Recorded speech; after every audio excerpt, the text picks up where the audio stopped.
гарц их үүсвэр болсон байгалийн баялагийг экспортлох шин зах зээлд хүргэх транзит тээврийн асуудал.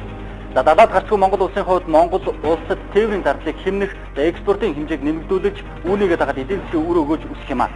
Монгол улсын талаас 4 том бомбыг ашиглах санал болгосон. За харин бүгд найрамд Хятад ард улсын зүгээс 7-оос 8 далайн бомбыг ашиглуулж нутагт дэвсгэр дээгүүрээ хөнгөлөлттэй тарифаар байгалийн баялагаа зөөх боломжийг бидэнд олголоо. За уул уурхайн сайд Ган Хуйгийн ярианд одоо анхаарал хандуулъя. Тийм далайн бомбод үргэлж 3 дахь өршөд хөрөх асуудал хамгийн чухал шийдэл байсан олон жил яригдсан энэ асуудал шийдэгдлээ. Тэгэхээр Монгол улсад хамгийн ойр далайн бомб нь бүгд найрамд Хятад ард улсын зүүн хойд Яны мужид байдаг Жинжао бомб юм. За тодруулбал бичгтийн зүүн хатвчин бомбоос Жинжао бомб хүрэхэд 1000 км байдаг. За Жинжао бомбд 80 гаруй оронтой далайн тээврийн харилцаа үүсгдэг нэлээдгүй том бомб юм а.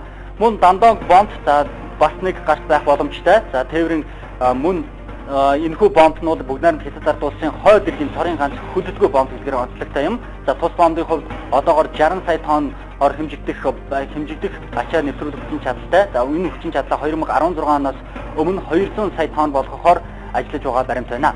За мөн бүгд найрамд Хятад ард улсын 3 дахь том далайн бомб болох Тянжиний бомбоор Япон бүгд найрамд Солонгос улс руу хөдөр зөөхөн Орос Албаны улсын нутаг дэвсгэр дээгүүр дамжуулах 2 дахин дамжуулснаас 2 дахин хямд тус жохойг тогтоогод байгаамаа. За үүнээс гадна эрчим хүчинд ашиглагддаг хүрэн нүсийг боловсруулах 4 том үйлдвэрийг 30 тэрбум ам долларын хөрөнгө оруулалтаар барихаар санам жижиг гар үсэг талууд гарын үсэг зурж чадаад байгаа юм. За энэ үйлдвэрийн үр ашгийг салбарын сайд дараах байдлаар тодорхойлж байна. Чайна компанитай хамтарч хэрэгжиж байгаа төслөл маш доктортой албатай болсон 70 жилийн хугацаанд үргэлжлэв.